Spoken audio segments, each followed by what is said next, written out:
Welcome to Redacted on this Thursday. I'm Clayton Morris. I'm Natalie Morris. And on this show, we seek the truth. We don't have any billionaires telling us what to say. We are independent journalists, and we try to cover the stories you might not see in the mainstream media. We try to cut through the propaganda, and we have a very busy show for you on this Thursday. A lot happening as it relates to the war in Ukraine, and we're going to look at China because President Putin of Russia flying to meet with the Chinese president, also the Iranian president, but some very interesting moves in the United States Senate last night as it relates to Taiwan. All of this timing comes together in one big soup of geopolitical mess. So we are going to look at all of that. We are also going to look at the country of Moldova, which is an interesting case study of a country that is in between East meets West.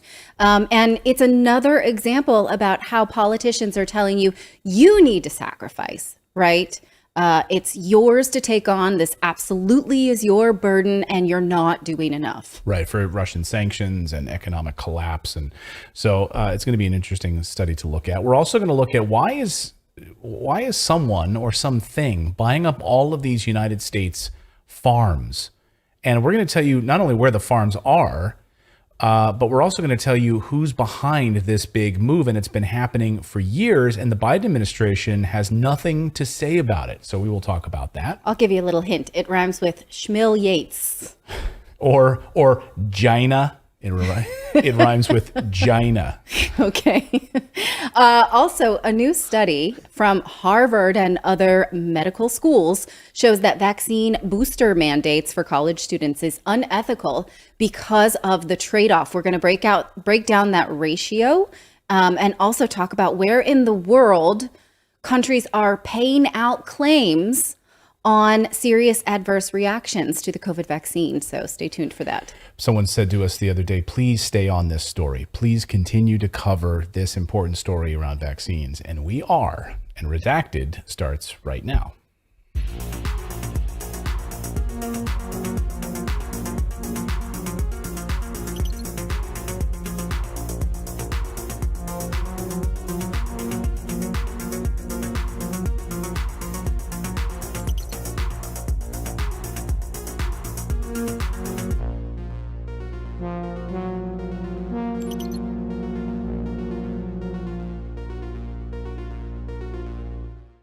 Welcome. Good to see all of you tonight. We are live, so good to see all of you in the chat, in the comments. Let us know where you're joining us from tonight.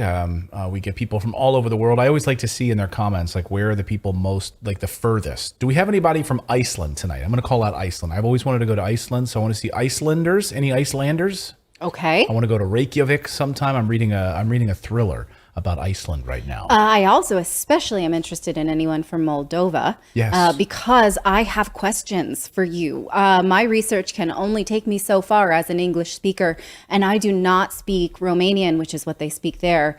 Would you consider Romanian a Romance language? I also want to hear from you on that, because I have a friend who is Romanian, and she does consider it a Romance language. Yeah, I want to debate. Yes, this is a fine debate. I welcome your comments on that. We have a daily newsletter, which we would encourage all of you to subscribe to. If you go to redacted.inc, it's not .com, redacted.inc. Here's the website. When you click on it, you click on the newsletter section there. You can also become a channel supporter if you want, and then just add your email and you'll get our newsletter first thing in the morning, delivered to your inbox Monday through Friday. You can read it over your cup of coffee. See how short it is? You know, it's only like 5-10 minutes long. We'll show you the things you might have missed in the news overnight. We'll kind of run down the markets. We look at what's happening in the stock market, Bitcoin, Ethereum, etc. Then we also dive into the top stories and kind of give you the lowdown on things that we are covering. So again, go to redacted.inc. Natalie and I write it every morning over our cups of coffee, so we would love to share it with you. Just go to redacted.inc to subscribe.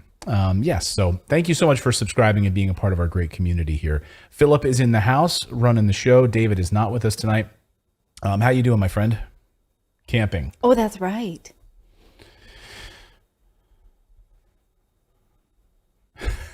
Take a few days. All right. Well, hey, everyone works hard around here, and so you need a few days off in the woods, you know? Be out with Bigfoot. That's the way to go. All right, let's get to it. That's right. You guys are in the Pacific Northwest. Lots of Bigfoot, lots of Sasquatch. All right, let's get into it. Let's talk about today's top story. Let's talk about the United States and what the United States is doing to take things a little too far with China as we enter potential war with China. And the battle over Taiwan could be coming very, very soon. We're going to cover that. We're going to talk about Vladimir Putin meeting with Xi Jinping, also the Iranian president in Uzbekistan, President Vladimir Putin just landing a short time ago and starting those meetings this afternoon. But something really strange, first of all, happened overnight. We want to address it because a number of you sent emails saying, have you seen this news about Putin? And I want to address it here, give you some updates on reports of an assassination attempt on Vladimir Putin. The report said that an explosion had rocked the cars in his motorcade while at the same time, simultaneously, or maybe a few hours apart, the motorcade for Vladimir Zelensky in Ukraine was also hit by an automobile that drove straight into his car that he was driving. Well, reports are that it hit his car and his entourage. So multiple cars were hit and the other passenger was hospitalized. Right. And Zelensky had to be taken also by ambulance to the hospital just to be checked, which is crazy. So what the hell is going on here? I mean, a potential assassination attempt on the motorcade, but I want to kind of get into that piece of this in a second. But we know that... I'm sorry, I misspoke. It was the other driver, the person who hit the motorcade of Zelensky, was hospitalized and still remains. They have not said if there was any sort of nefarious foul play, but they said they will investigate. Yeah. So we know that Zelensky was also hurt. Maybe just like cuts and bruises, scratch or whatever, and then taken to the hospital. But he is okay. He was in the town of Izium for a flag raising ceremony. The town was recently recaptured from Russia. He was on his way back to Kiev when this car smashed into his motorcade. Now, if you've ever seen a motorcade before, especially one that's like heavily armored and protected by NATO forces, it's very odd that a car would have access to be able to do something like that. They block intersections. They block overpasses, they block underpasses, they block all of that stuff. Usually intersections are cleared well in advance, right? Yeah. We know we used to live near the Florham Park Airport where Trump flew into all the time because he went to his Bedminster Club while he was president. And they would regularly close not just the roadways that he would travel, but the overpasses and the intersections. Right. And we've seen these motorcades. I mean, we've been covering them, even the motorcade going to the Zaporizhzhia nuclear power plant, right? And the motorcade of the IAEA inspectors. We know that along that route, there were all sorts of protections made on that route at different intersections and overpasses to make sure that IAEA inspection group, the motorcade, made it there safely. Yes. So again, very odd that a car is able to make it through. Now, this was an area that's hotly contested. I mean, this is this is right up against Russia's border, right? This is very, very close. This is obviously a hotly contested area that's been they've been attacking for 8 solid years now. So it's not like there's people out there with flags waving that everyone's excited to see Zelensky rolling through. So anyway, we'll get more on this. He was able to do an address a little bit later that evening to the people of Ukraine. So he appeared to be fine, but he was put in an ambulance. The other side of it, though, is the Putin story, which is really strange, of course. That story comes on the heels of a number of health-related bullshit stories that we've seen that says he's dying of cancer, that there's about to be a coup, right, that all of his inner circle are going to overthrow him. I love these stories. Like, where do these stories even come from? Yeah. And now reports last night of an assassination attempt, that an explosion was heard near his motorcade, that he was uninjured. The original report came from an anti-Putin Telegram channel, so it's very important to point that out. It came from an anti-Kremlin, anti-Putin Telegram channel, and then it was later followed up by a number of news reports that followed the story. So it started there and then went to other news outlets. They said Putin was okay. The whole thing, though, seems really fishy to me. I have to say, on the Putin side, it does seem really fishy. Both sides seem fishy. Well, yeah, I mean, they're both fishy. They're both oddly timed, but the Putin one particularly is like, is there any truth to it other than maybe it was a car tire or a car backfiring nearby? The way the Mirror, right, which is the British tabloid. Yes. The way they covered it was, well, this happened, and then sort of heads rolled inside his security. Like they were all fired, it said. Right, because someone got access to it, right? And sources say... I mean, he has such a close-knit group, and the idea that he's dying of cancer, right? I love those stories that he's ill. Does he look ill to you? I mean, I don't know. There's going to be a coup attempt. Everyone's going to overthrow him. Okay, where are you getting this info? Are you plugged into the Kremlin, the Mirror online from Britain? Okay. Well, he felt well enough to take a trip today. Yeah. So anyway, it was he landed. After that, he flew to Uzbekistan this afternoon. Just a few hours ago, Russian President Putin landed in Uzbekistan. There he is, being welcomed on the tarmac there. Big to do.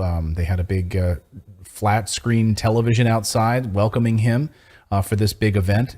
This, of course, is a big conference that they're meeting with, the Shanghai Cooperation Organization. He's going to be meeting with world leaders that have nothing to do with Joe Biden, nothing to do with Justin Trudeau or Ursula von der Leyen. Instead, Putin's going to be meeting with Iranian President Raisi. He met with him today, actually. Chinese President Xi Jinping later this afternoon. And all of this comes at an interesting time as the United States, the deep state inside the United States, is getting closer to starting a war with China. The United States deep state desperately wants a war with China. And I'll explain why in just a moment. But first, some context around these meetings. A few weeks ago, President Vladimir Putin reorganized some of his government, and didn't get much press at all. It wasn't really covered anywhere. We didn't really talk about it on our show at the time, and quite frankly, the Western media largely ignored the story. But it's incredibly important, and what it shows is that Vladimir Putin is actively restructuring the government to be more self-sufficient and self-reliant. Think about that for a second, right? Where a country like Russia can say, okay, all right, since 2014, you've had these sanctions in place against us. They've ramped up over the past year now. We have been putting things in place to make sure that our manufacturing and industrial power is strong, that we are self-reliant. And okay, if that's the way you want to play it, bye-bye. We're going to make new alliances and make sure that we're taken care of. Yeah. Less dependent on foreign imports, which is what a lot of countries gave lip service to after the pandemic. Right. Very few have done anything resembling that. Lip service is a good way to put it, because we hear this all the time from American political candidates. Yes. We hear this from EU candidate or well, EU here politician. in Portugal, we heard it from Antonio Costa, right? So yes, this is something most people champion and very few make any headway on. So he restructured a huge portion of his government. He gave promotions to a couple of big players inside of the Russian government, and doubling down on his relationship with China, with Saudi Arabia, with India, with Iran and Brazil. Recently, he made some promotions. Putin promoted some guys who have really built up Russia's manufacturing inside of Russia. Imagine that a country that produces its own things. One of the guys that Putin promoted, his name is Montarov. He's been traveling around inside Russia, going to different industrial hubs, meeting with different manufacturers of all sorts, making sure that they have the supplies that they need, making sure that everything is moving smoothly inside of Russia. He's been going to multiple manufacturing and industrial hubs all through Russia. Think about that. Can the same thing be said in the United States? We don't make anything. Like, where are you going to go? I mean, you're going to go you're going to go to Indiana and go to the Carrier plant? No, because you know why? They moved to, where did they move? They moved to Mexico. Like, where are you going to go? You're not going to go anywhere. It's unbelievable, actually, when you think about it, right? They manufacture everything. All the stuff that they need is pretty much manufactured there. And mined there. The raw materials are also mined there. Great point, right? So they have both the minerals and the manufacturing and the power to produce on their own, which is really stunning. Again, so when they went into this full-scale production since 2014, a lot of these guys inside the Putin government they weren't politics guys. They were straightforward, like under the Putin regime. They've gotten promoted now. Putin in the past few weeks has promoted some of these guys who've really built up the manufacturing and industrial. And we don't build anything in the United States. So the deep state is really aiming towards a war with China, to start a war with China because of this very issue. Because of the American hegemony, the lack of industrial power, and the rising of China. We've talked about on the show, China is set to become the world superpower by 2030, I think is the number, by 2030. So don't believe it me. Like, look what happened last night in the United States Senate. President Putin and Xi Jinping fly to Uzbekistan, and on the same day they're flying there, this happens in the United States Senate last night. There was a bipartisan support that passed the bill without any dissent, basically. It's a major change to the U.S. position towards Taiwan, and it will funnel billions of dollars in military support to Taiwan. Here's how it reads. I'll read the Dave DeCamp version of this on antiwar.com. Senate panel advances bill that would radically change U.S. Taiwan policy. The Senate Armed Services Committee approved a bill on Wednesday that would radically alter the policy towards Taiwan and significantly escalate tensions with Beijing. The amended version of the Taiwan Policy Act would give Taiwan $6 billion in military aid, give the island the benefits of being a major non-NATO ally, expedite arms sales to Taipei, and require sanctions in the event of Chinese aggression. So, I mean, this is amazing. If the legislation makes it through Congress and it's signed by President Biden, it will be a major overhaul of U.S. policy towards China and Taiwan. Yes, you think? Yes, which was defined by the 1979 Taiwan Relations Act. Since 1979, the U.S. hasn't had any formal diplomatic relations with Taipei and China. And they're basically moving away from this towards a major provocation with China. I mean, it can be quiet to us, but it's certainly not quiet to China. They will notice this, and it will be a topic of conversation in these meetings of what the United States considers adversaries. Well, yeah, and they're saying, look, this is a major escalation. So, I mean, this is what China is seeing this as. China's basically saying the current U.S. policy this is a knowingly engaged in a significant escalation in aggression, they say. Yes. That's exactly what this would say. Senator Rand Paul was one of the few who actually voted against it. He told Politico, this is not a time to radically change long-standing policy without an appreciation of the consequences that may follow, Rand Paul said. So all of this is meant to provoke a war with China. The United States deep state desperately wants a war with China for one very important reason: world dominance. But by all accounts, the United States couldn't win a war like that. Right. And so the calculation is not necessarily to win, it's to weaken. To weaken, to drive down their speed with which they will reach their industrial with dominance. American lives, though. Like, we will go in and sacrifice lives of Americans in order to weaken this superpower. And that is, by some, an acceptable calculation of lives. Because China will become, see, the thing is, what people don't understand is China doesn't want a war. And they don't have to do this. China is going to become the world superpower in just a few years without firing a bullet because of their industrial power. And the United States is collapsing. And so you see this relationship with Putin and Russia and China and Iran and Brazil, and they're doing it without firing a bullet. The way that the United States has two strengths: the U.S. dollar and the U.S. military. And exportation of culture. Yeah, but is that really, I mean... I think that there's a currency of that. That collapses, though. It does, but it holds a lot of water. When you see people who sort of champion the United States, if for no other reason than because they like American culture. Yeah, but without American military might and without the strength of the U.S. dollar, that declines. I would just say it contributes to the cap rate, if you will. Okay, I could see that. Yeah, maybe it's like icing on the cake of like what it means to support an America. I don't know. It's a measure of goodwill internationally. I mean, I think that it may, however misplaced by some. So the deep state in the United States is not going to sit by and watch the U.S. dollar collapse, and they are also not going to sit by and watch China rise to the world's economic superpower. That means a replacement of the US dollar as the world's reserve currency. And it is a dominant position. Also, China is ramping up its nuclear weapon production, not because it wants to use them, but because it gets them a seat at the table. You know, Russia has 6,000 nuclear warheads, right? Mm-hmm. Their weapons now, China's weapons, we've had a number of weapons experts here on the show talk about China's like hypersonic missiles and other weapons that the United States can't touch. The United States has really strong nuclear submarines, but we'd have to travel, as General McGregor said, you'd have to travel thousands of miles to attack China, and they can absorb anything that we throw at them. Thousands of miles away to attack them in the Taiwan Strait.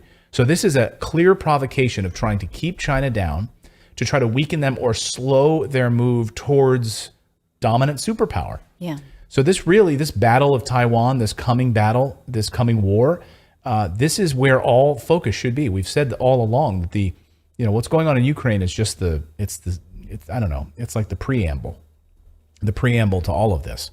It's important to understand that China is not interested at war with the United States at all. For one very important reason, China is already set to win. They've already set to become the global superpower. So for them to enter a war with the United States, it slows that process down. It slows their speed to dominance down. If they have to now be fighting us in the Taiwan Strait, if they have to be fighting us other places, they don't want to have to do that. That would be a distraction. Think about it. They've been working, trying to complete their Belt and Road Initiative. Yeah. And this would slow that down dramatically. Rail lines, shipping lines in the South Pacific, rail lines and roadways and bridges all through Europe and Asia would be totally slowed down. And not to mention, it would really shoot the United States in the foot because so much of American consumption is from China. Right. So just to wrap this up, I want to point you to a RUSI report. Now, RUSI, R-U-S-I, is basically the British version of the RAND Corporation. Fascinating reports. You should read them from time to time because if for nothing else than to see it's a think tank. And they're studying deeply like what is happening in these regions. RUSI published an amazing report on Ukraine. And what it showed was Russia has immense industrial capacity and the United States doesn't. And it showed that America is losing the industrial war. And so all of the ammunition that Russia is firing, it takes them about 1 month to produce. It would take the United States 3 years to produce the amount of ammunition that Russia is firing within 1 month. And you remember President Biden had to fly to Alabama and meet with Raytheon to try to get them to ramp up production on weapons. Yes, and use the Emergency Authorization Act in order to get them raw material first before consumers. Right. That's true. I forgot about that piece of it. So having to pull a rabbit out of a hat, basically. Yes. Well, no, Russia already has that infrastructure, already has that manufacturing infrastructure. So all of this to say that the industrial war is the first piece to fall, and the United States is losing the industrial war piece of this. A number of indicators we've been talking about this all summer, frankly, how the United States is having to ramp up production on this. And a lot of the weapons that they've been sending to Russia have been arguably failing and mothballed old weapons that where batteries don't even work. So the industrial capacity of the United States compared to this alliance with Russia and China is damning. So China responded to this move about increasing ties to Taiwan. This was what the Chinese ambassador, warning that increasing U.S. ties with Taiwan could lead to war. So where does this all point to? It does. It leads to war. China's ambassador in the U.S. warned that Washington's increasing support for Taiwan could ultimately lead to a war with the U.S. and China. He said, it's emboldening independence forces in Taiwan. If the Taiwanese authorities, emboldened by the United States, keep going down the road for independence, it most likely will involve China and the United States, the two big countries, in the military conflict. And at the end of the day, the death of the U.S. hegemony. I think this is important to remember, especially if you are someone who has a child who can be drafted, or you can be drafted yourself into a conflict like this, to ask yourself, do I think it is worth anybody's life to go just to bring down another country who is sort of keeping its eye on its own paper, right? Manufacturing, building things, selling things, making things. And China is by no means perfect, right? But would I give the life of my child just to weaken a competitor? No. Right? This is not an acceptable risk. And when inevitably we are dragged into a conflict like this, we have to think whatever they're going to tell us, right? About the Uyghurs or whatever else. Yeah. Is it worth the lives of the people I love? I'm going to preemptively say no. No. And, it's also important to point out that the White House was upset or not on board fully with this legislation that the Senate was trying to pass and that did pass. So to me, it's clear that it is the United States deep state that wants this. Yes. The military industrial complex. It is the people. Biden's just a puppet, right? And so if the White House is hesitant because they know this could lead, he's only there for 4 years. right? Yeah. Maybe 8 if he somehow miraculously wins a re-election, right? But they know that these elected politicians are gone, and it's those deep state actors in the intelligence community, at the Federal Reserve, and at the military-industrial complex that want this war. You know, it brings to mind a piece that I watched on Rachel Maddow about 3 years ago during the Trump administration. That's her extrapolation was that Russia's military gear was so old and jank, right? That's what she was saying. This is what she was saying, that they want to control Trump in order to boost their international reputation and make us think they're awesome, because they're not awesome. They're really all rusty and broken down, right? This was absolutely her narrative. It's hilarious. Now it's the exact opposite. Right. We're actually seeing the exact opposite. And you know what's funny about that is that Russia didn't respond to that propaganda and BS. Yes. They're like, oh, fine, that's great. You want to believe that our stuff is old and rusty and jank? She put a ship on the screen, was like, look, this ship is old and jank. It's the jalopy of warships. That's what they got, right? I mean, and me as an audience, I don't know what they've got, right? I'm like, oh, okay, that's interesting, right? Right. The data doesn't seem to support that, but this is what people who are left-leaning are being told. We're much better than them. We absolutely could take them in a fight, right? It's this my dad can beat up your dad type of thing. And, don't worry about it. We got it taken care of, Harry. We got it taken care of, Harry. Right? Come on. Totally redeem yourself. Our pets' heads are falling off. Those are Dumb and Dumber lines. Yes. Did you catch those, Philip? Yes, I hope so. What the hell are they talking? Okay. I did not.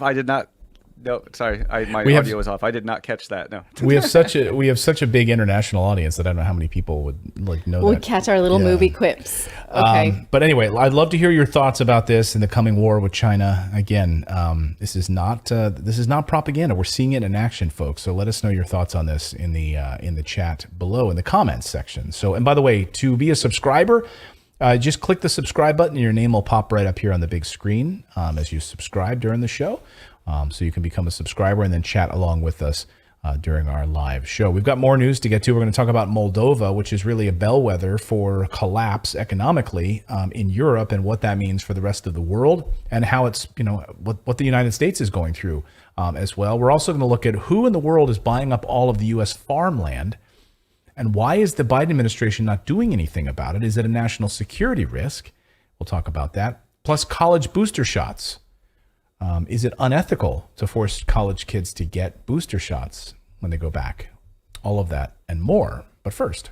All right, we're going to tell you about the case study of Moldova, because it is a terrible example of what happens when countries get caught up between their own loyalties. First, a little background. Where is Moldova? Well, right now, Moldova is still between. It didn't move overnight? Well, there are border disputes, but as we speak, Moldova is between Romania and Ukraine.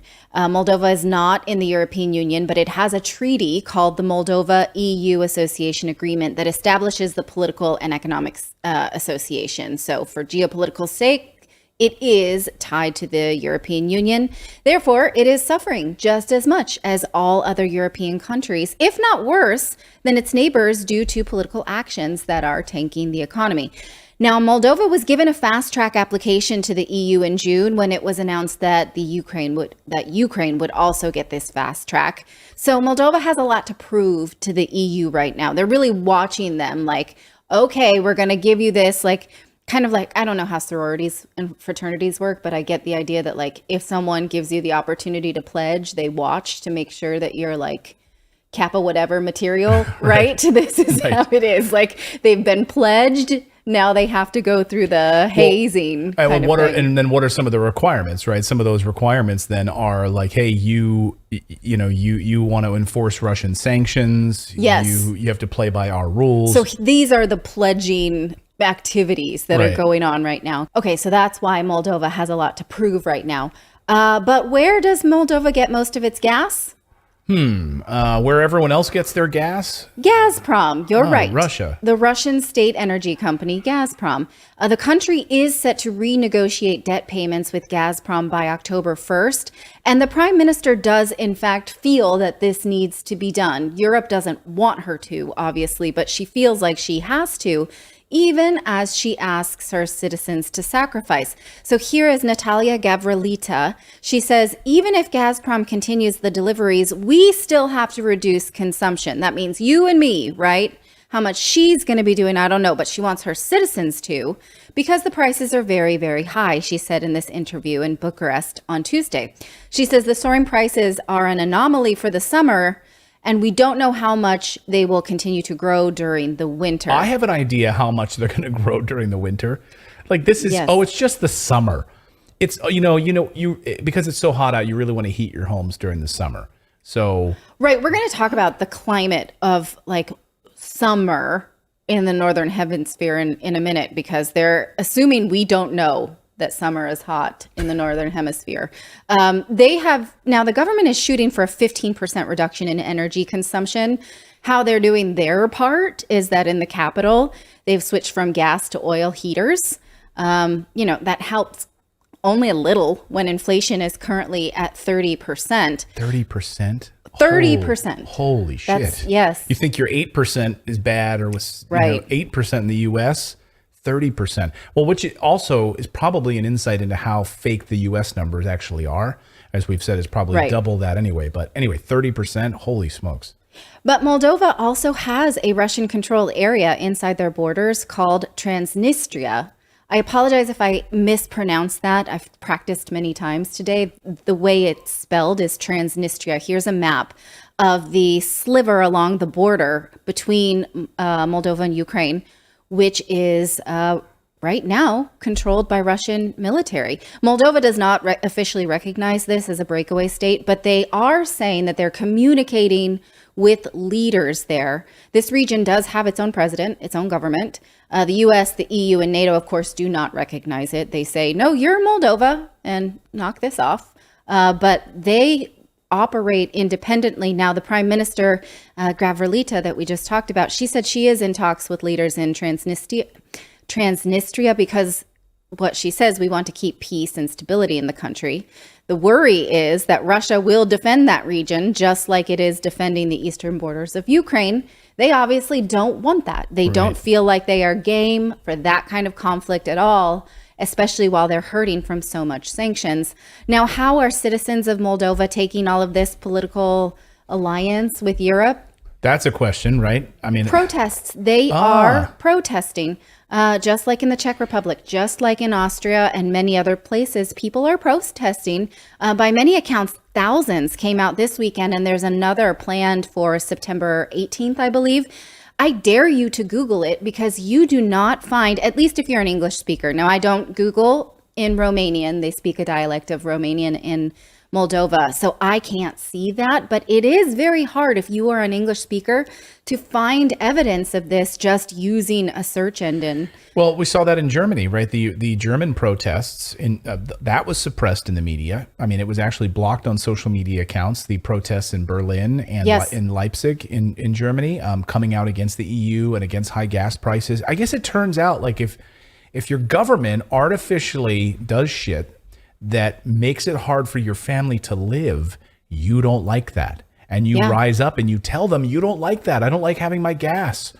I have to switch to oil because of some ridiculous Russian sanction. Well, these protesters are specifically protesting pro-NATO alliances, pro-EU alliances, and they want the resignation of President Maia Sandu, who is a pro-European politician who caused the country to have sort of reportedly her election pissed off Vladimir Putin because she is more aligned with the West. Now, again, we're asking for your cooperation. If you speak Romanian, please do send us information about these protests, because what we are able to see in the Western media is very, very little. Yeah, if you about want to them. share, if you were at some of these protests, please send some videos to us. We'll share them here on the show. You can email them to me, Clayton@redacted.inc. We will share them Or here on the tag us show. on social media, Yeah. anything like that. Meanwhile, the media is busy telling you that businesses are doing their part to reduce consumption of fossil fuels, but it's the households that really are the sort of wild card, right? So this Wall Street Journal article from today really pissed me right off. Look at the headline. It says, "Households a wild card as Europe moves to end Russian gas dependence." Oh, so it's your personal house that we can't control. It's consumers, it's not businesses, even though when it comes to carbon footprint and energy consumption and all things, environmental, the data shows that you personally can't do shit, right? It's really businesses that make a big difference. But look at this headline. "A painful push by businesses to cut their natural gas use is bringing Europe closer to its goal of weaning itself off Russian energy. Getting consumers to follow suit might prove more difficult."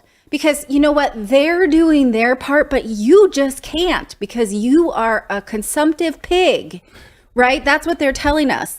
They say, this is crazy. I can't not have my mouth wide open, but I'm going to try and tell you it anyway. They say businesses have cut an average of 15% in energy costs since the war in Ukraine began.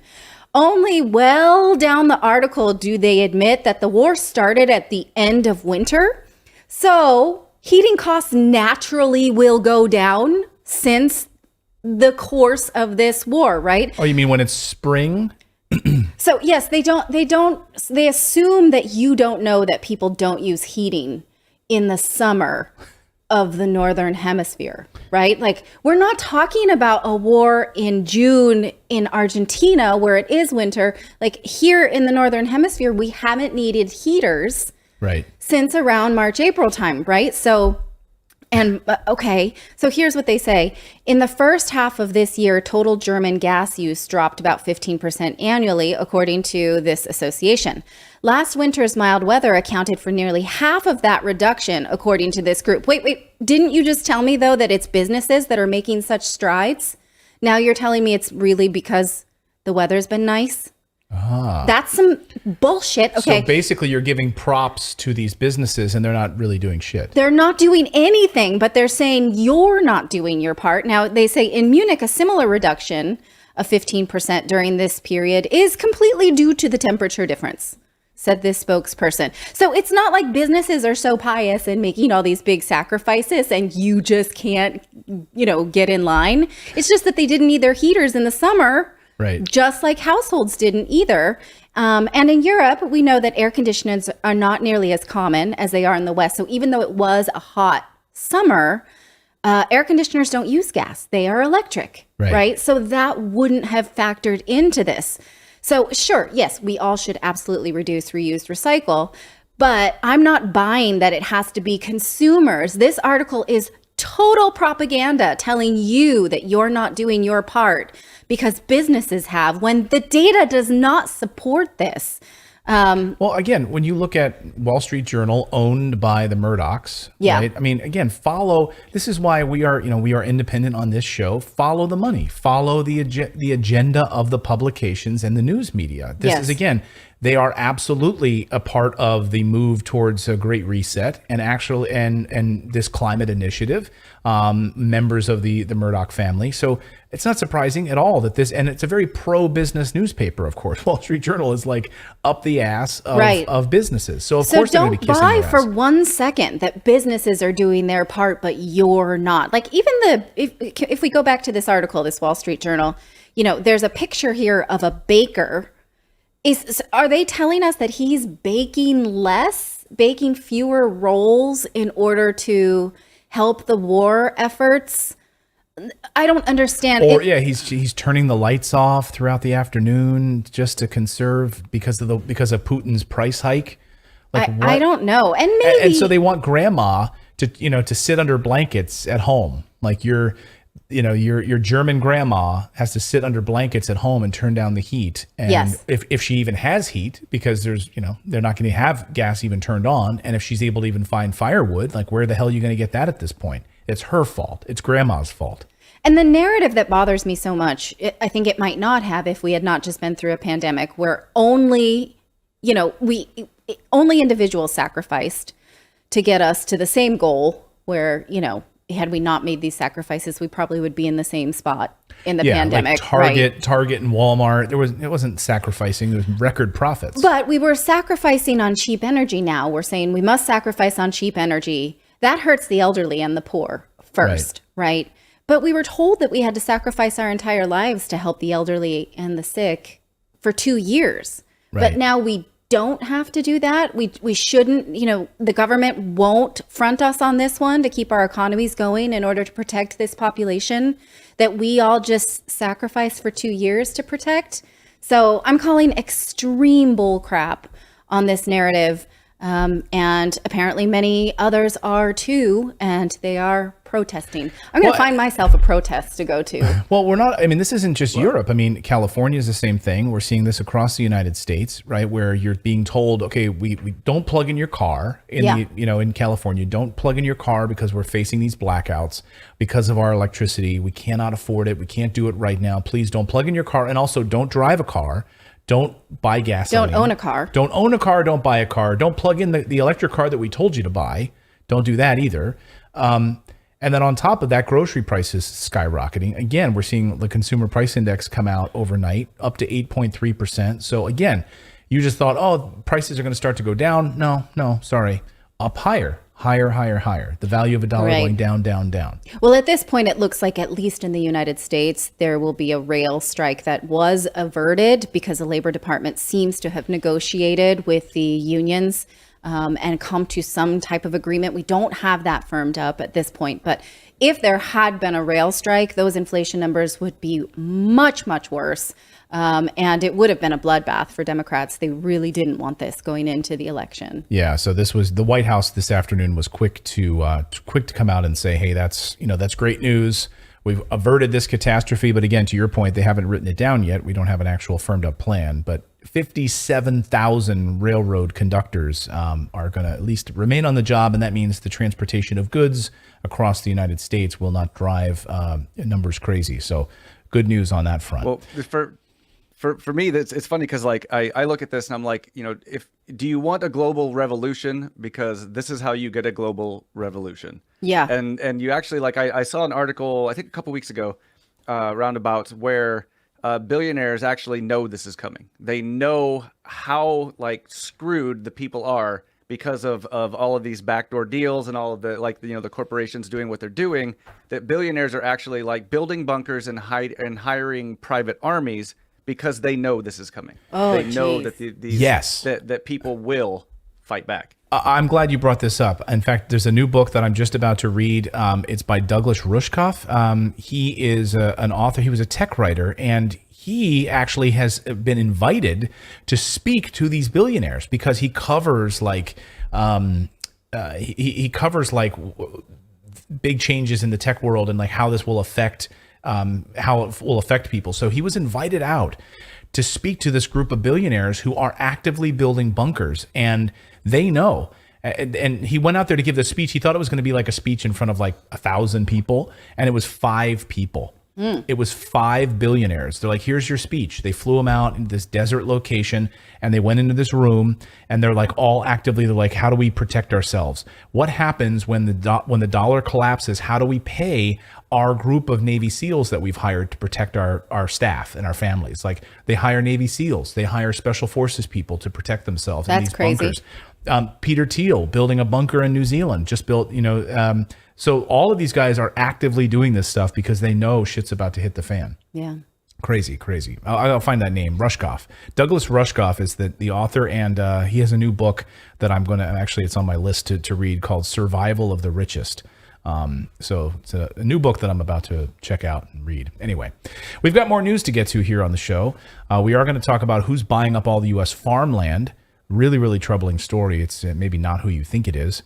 And we're going to look at college booster shots and why the unethical nature of forcing people to do that at colleges is getting some backlash. But first, we want to tell you about a new show sponsor called Medcline that we are super excited about because Clayton and I have been able to test this product in the last week. And I want to tell you that it is life-changing. So yes. What it is now, I have That's me. been, yeah, this is Clayton right here using it.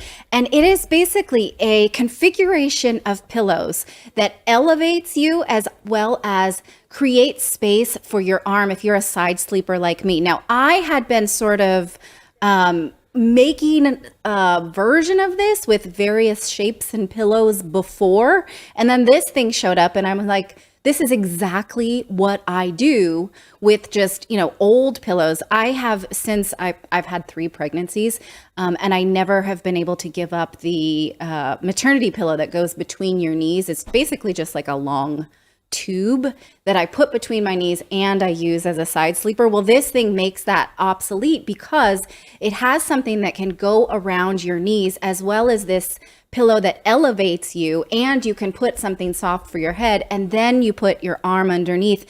What my problem was that my shoulder would cut off circulation and I'd wake up in the middle of the night with my hand basically throbbing from having the blood circulation cut off. And then I'd have to wake up and shake it out. So it's genius, you guys. Now, there are several different ways that you can configure this so that for however you sleep, if you're more side sleeper, more of a back sleeper, more of a stomach sleeper. In fact, 95% of patients report an overall improvement in sleep quality.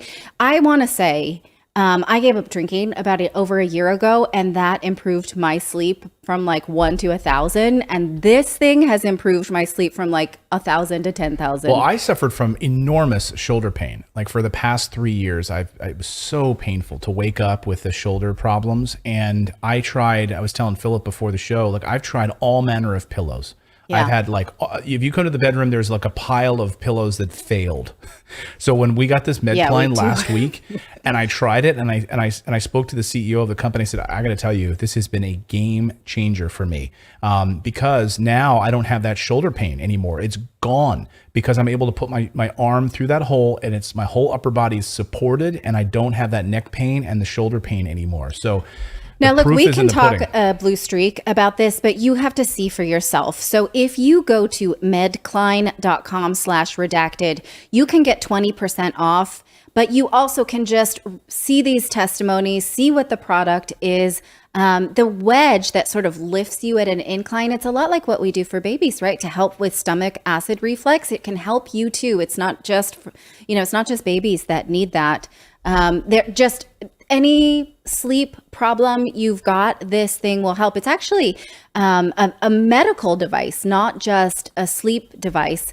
It's fantastic. So they are offering you 20% off when you go to medcline.com/redacted. Once again, get 20% off a better night's sleep.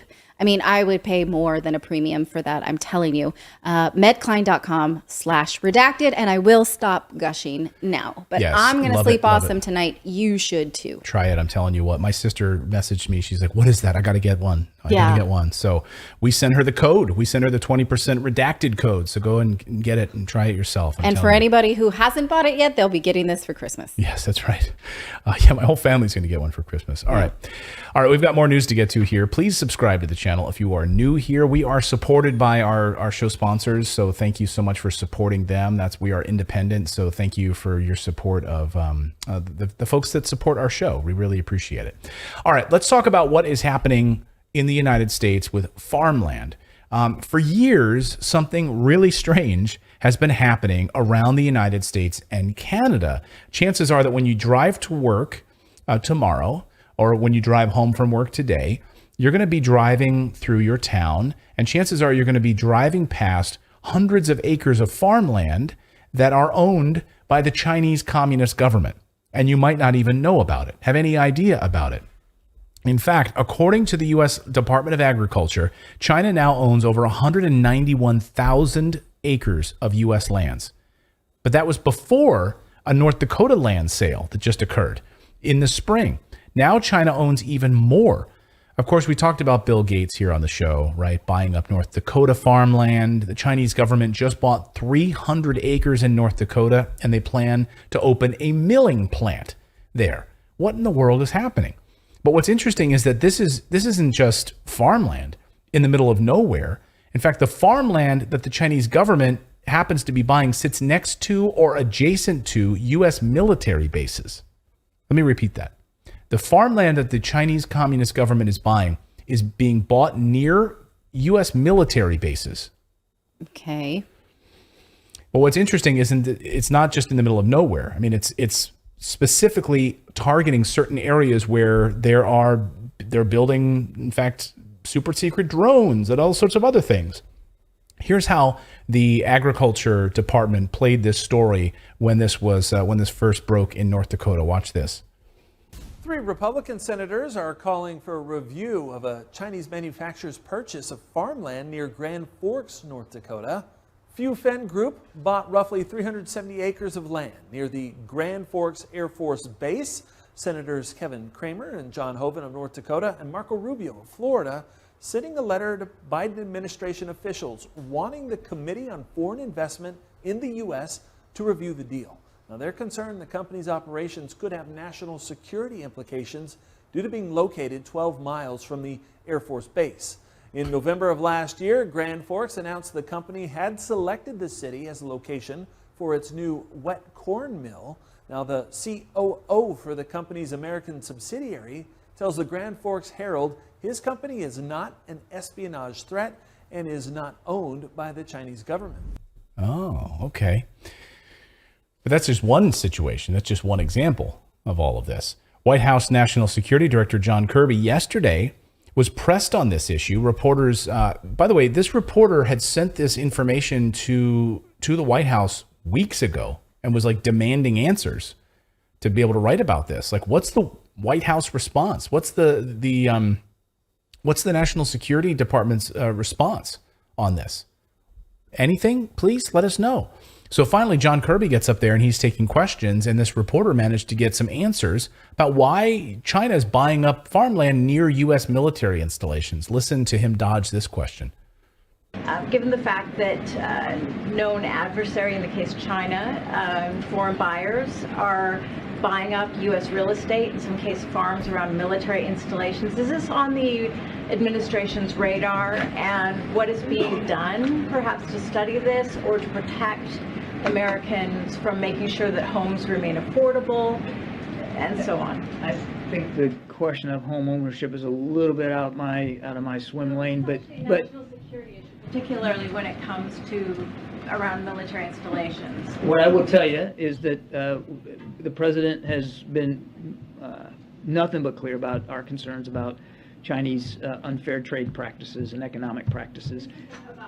Trade. I understand that, ma'am, but buying up land around military installations. Yeah, I'm probably not the right person to ask about homeowners. It's not about home ownership, John Kirby.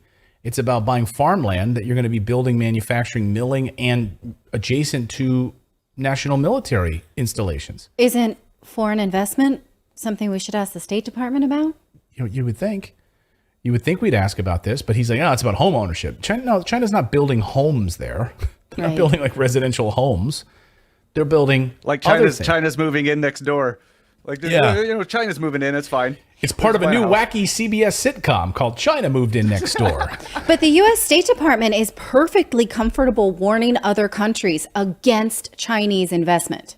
Right. That caused a scandal last year in Portugal when the State Department said that Portugal needs to be more weary, or leery is the word, right? Leery, of Chinese investment in Portugal. And the Portuguese government's like, don't tell us what to do.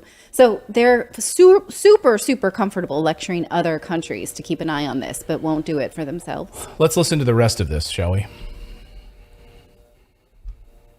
About buying up land around military installations. Is that a concern to this administration? I sent this to your office last week. They've had a week to look at this, including the articles. Okay, we can get back to you afterwards. We're going to move on. Go ahead, April.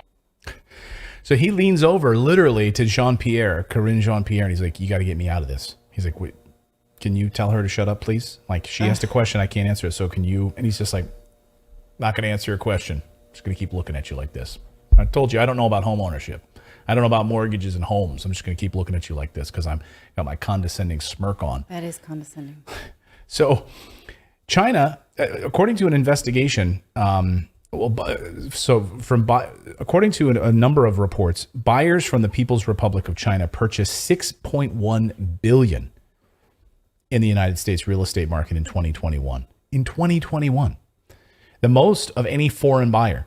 The Chinese government bought those 300 acres just recently, but in addition, through all of these subsidiaries buying up U.S. farmland to the tune of hundreds of thousands of acres across the United States, just down the road from military bases. That, by the way, in North Dakota was a drone manufacturer. And that's where this base was. It was a U.S. military drone base that China just made a huge purchase nearby, about 10, 12 miles away. And according to an investigation by CNN, they did this whole big land investigation on this. Since 2017, federal officials have investigated Chinese land purchases near critical infrastructure, shut down a high-profile regional consulate believed by the U.S. government to be a hotbed of Chinese spies, and stonewalled what they saw as clear efforts to plant listening devices near sensitive military and government facilities. It goes on. Among the most alarming things the FBI uncovered pertains to Chinese-made Huawei equipment atop cell towers near U.S. military bases in rural Midwest. That seems safe. Yeah.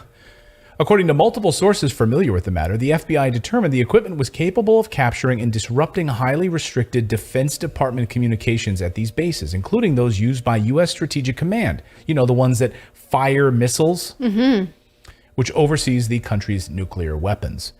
So, according to according to the Wall Street Journal, also separately on this piece, according to the Wall Street Journal, they can't even figure out how much land Chinese bought because our computer systems are so antiquated that they're not even able to go back far enough to identify who the buyers were in the software. They can't, the land records, they estimate that it's way higher. But because our systems are so antiquated, we don't know. Like the U.S. Department of Agriculture, we can't figure out who owns these things. Jesus. And in fact, I'm quoting now from this Wall Street Journal piece, the government transparency of these investments falls short of basic standards. Until a few months ago, USDA's online reports went back only as far as 2004, and the data required special software to extract. Information on older purchases could be obtained only through Freedom of Information Act requests. Officials have admitted that they don't have filings related to foreign purchases of American farmland, and the data on such transactions contains errors. Okay. So I'm sure it's no big deal being able to set up Huawei equipment in, this was a concern through Europe, by the way, why certain European countries said no to China setting up Huawei installations in cell towers because of spying and, surveillance.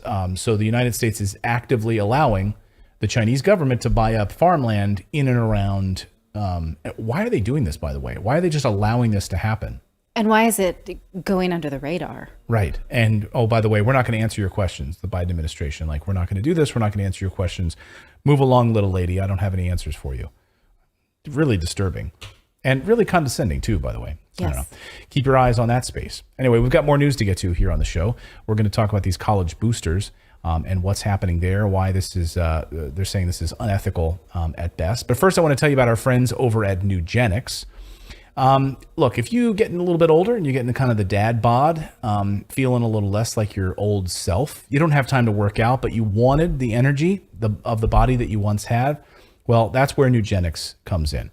Nugenics has their Total T Boost free testosterone that basically, when the aging process goes through, it robs you of this testosterone. You're going to feel stronger, leaner, with more energy and drive thanks to Nugenics.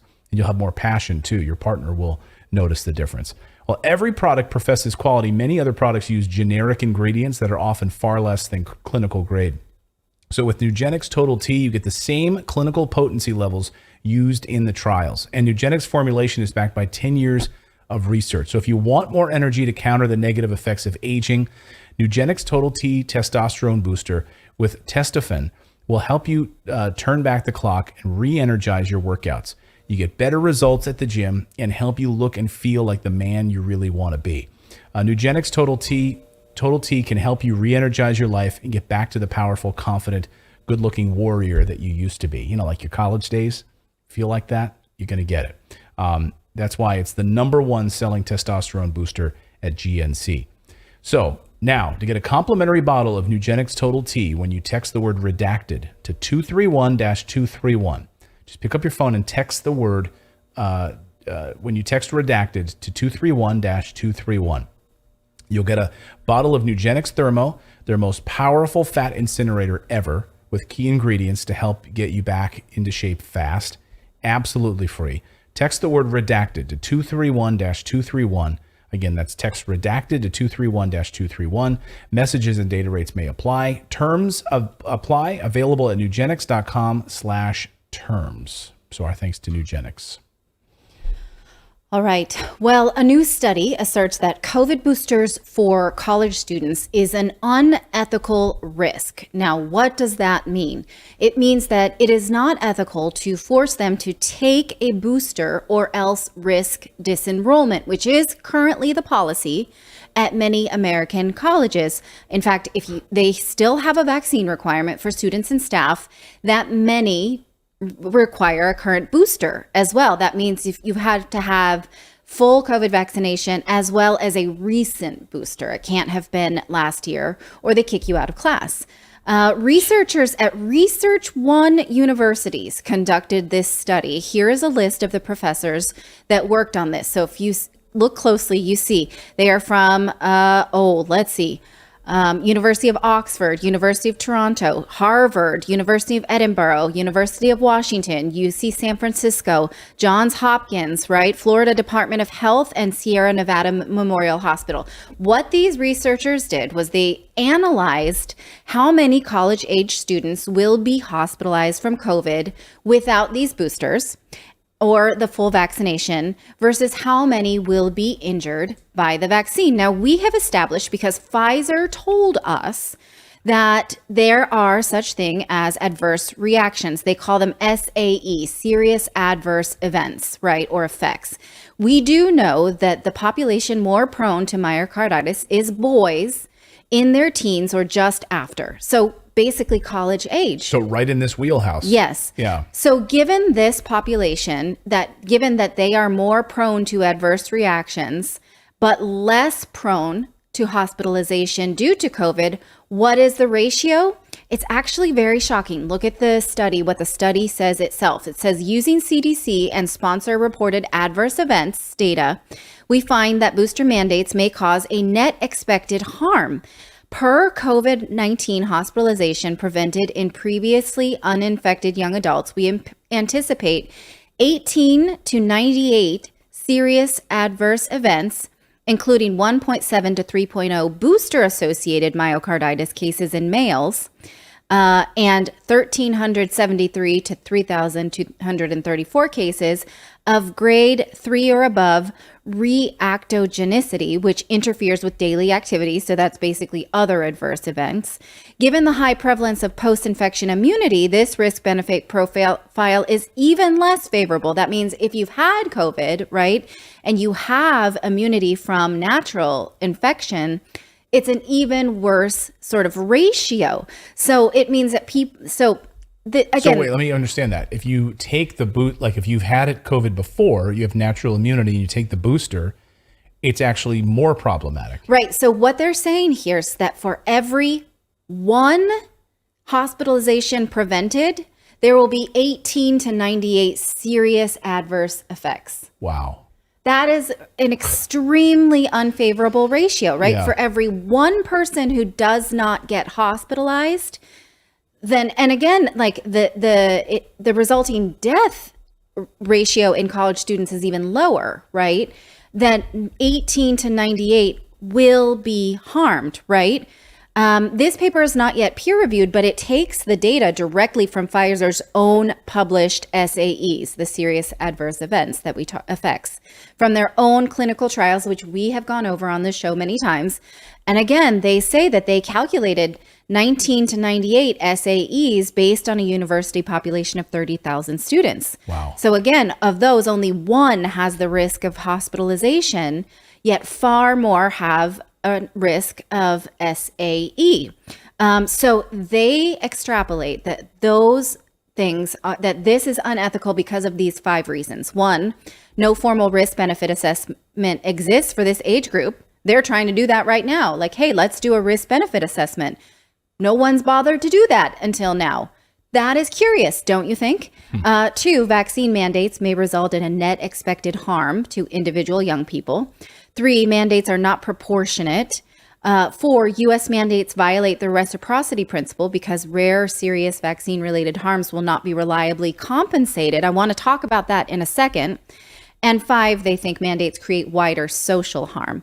Now, number 4 is especially interesting because it says that if they are injured, there's no compensation for them. They have nowhere to go because of gaps in current vaccine injury schemes, right? Which means basically that these manufacturers, of course, have immunity. But so do the colleges, it would seem, right? So like we do see, for instance, we've talked about litigation against the military for punishing people for vaccine mandates, for not complying. Mm-hmm. And those people, I do believe, have a case, right? Is there something in enrollment, perhaps? That... Well, I mean, you're signing. That's a good question, right? You're going to a university. You're signing your rights away, I guess, in some regard, because you're agreeing to go to this campus, right? And take the booster as a result. So yeah. Perhaps there's something there that they have given up. That there is some kind of immunity that the university has, or we know already that the vaccine manufacturers have immunity, so they will not. They will not be able to be compensated if they are harmed. It's like double immunity because we know the vaccine manufacturers. Yes, they have this deep level of immunity from the government. Yes. In these contracts, they can't be sued for anything, and that's why a lot of these things, it seems, have been thrown out of court. Some of the ones that have been able to prevail have been the ones about religious exemption. Yes. So religious exemption could be maybe the thing that we also see pop up against on college campuses. Like you have a religious exemption for taking this, but the college says you have to take it. Do you get kicked out? And then, I mean, I don't know. They could say you can choose not to go here to this university. Sure. You know, you can go somewhere else. Yes. But I find it very, sorry. Please. I find it very, very ironic that of these mandates, I'll choose my words very carefully here. Of these mandates, the people getting immunity are obviously the government themselves, the manufacturers, the vaccine manufacturers, businesses that required employees to do so, now universities, they're all getting immunity from these vaccine mandates. But who isn't getting actual immunity during this? And that's individuals? the people that took it. Yes. Yeah. Well, yeah. I'm not the actual word immunity. I'm doing a play on words. I get it. I like it. Actual immunity. Yes, you are right. But actually, some countries have quietly started compensating vaccine injuries. Not the U.S., but I have a rundown of who is. Are you interested?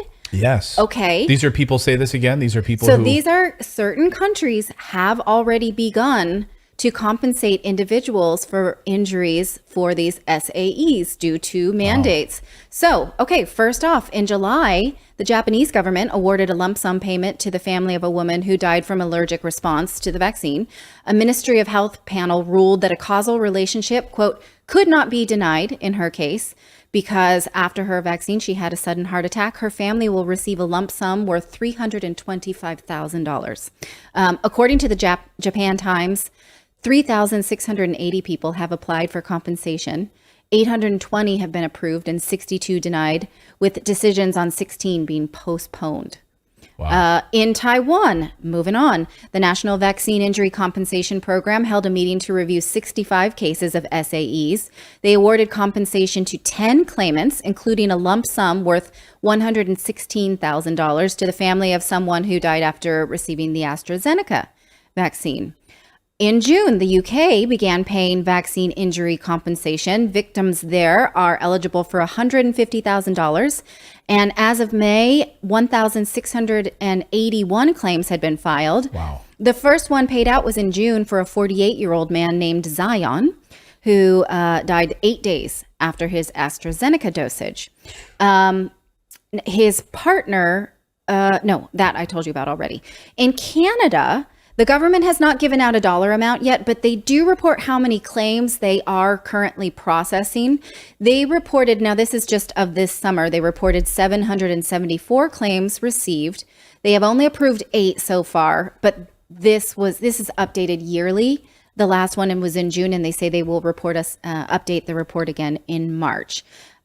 Interestingly, there have not been claims paid out in the United States, the most litigious country on the planet, because according to the Countermeasures Injury Compensation Program, quote, the standard of proof for causation was not met and or a covered injury was not sustained. So no one has met that threshold yet. It says one COVID-19 countermeasure claim, a COVID-19 vaccine claim due to the anaphylactic reaction has been determined eligible and is pending a review. But again, in the U.S., the litigation seems to be around not who has a reaction or who made it or anything like that. It's more about who is enforcing it at this point, employers, universities. So then you have to wonder, if there is this negative risk benefit for college students, do they have a case, right? You have to think those are coming. Well, and also like what countries had AstraZeneca versus some of these other vaccines, what protections were in place for Pfizer and Moderna. Right. And a lot of these governments didn't have the same contracts that the United States did with them. I mean, the United States contract with like Pfizer and Moderna was like ironclad. It was like, you can't be sued for anything if you're Pfizer. Like Pfizer can get off any problem even if you read through those contracts. Completely neglectful, right? Yeah, the studies were, I mean, the contracts were amazing. I've read them, and they're I mean, hilarious. It's like, you get everything and we get nothing. That's basically how the contract was written. Yes, and we see, is it Bolivia that is a judge is looking into what contracts the government had with the pharmaceutical companies? Yes, it's either Bolivia or Brazil. It's a South American. I think country. It was Bolivia, but yeah. So we may get something there, but that will only be that government's negotiations with pharmaceuticals. But it's worth looking at because you have to think that it was replicated around the world. So this is troubling information. You do with it what you will. And we might get some more information too, because overnight, Senator Rand Paul grilled Dr. Fauci last night once again. And one of the things he said was, you have refused to tell us where are you getting your royalty payments from these drug companies? Who's paying you? You've told us you won't tell us. If we get in power, Republicans get in power, we're going to change the rule, and you'll be back here and you'll be forced to disclose who paid you and how much royalties on your staff, where these drug company monies flowed to. So I would love to see that information. But Dr. Fauci being Dr. Fauci-ish once again. Well, we want to thank all of you for being a part of our show. Make sure you're subscribed to the show. Really, really appreciate you being a subscriber here. It's very easy to do, and you can chat along with us. We've got some content coming out this weekend. We're working on a couple of big new shows and sort of documentary style pieces here at Redacted. So we're putting a lot of work into some different content for you. If you become a channel subscriber, and if you become a channel supporter by going to redacted.inc, a lot of that stuff will be released to our channel supporters first. And for the price of a cup of coffee once a day, you can support what we do here on the channel. And we are independent, so any support really helps us. If you go to redacted.inc, you can both get our newsletter and, of course, you can become a channel supporter over there as well. So we want to thank you so much for joining us here on Redacted. Yes. Indeed. All right. Well, have a great night, everyone. Thank you for joining us. We'll see you live again here next week. Be there. 4 p.m. Eastern time. Be there. Be square. We'll see you. Bye, everyone.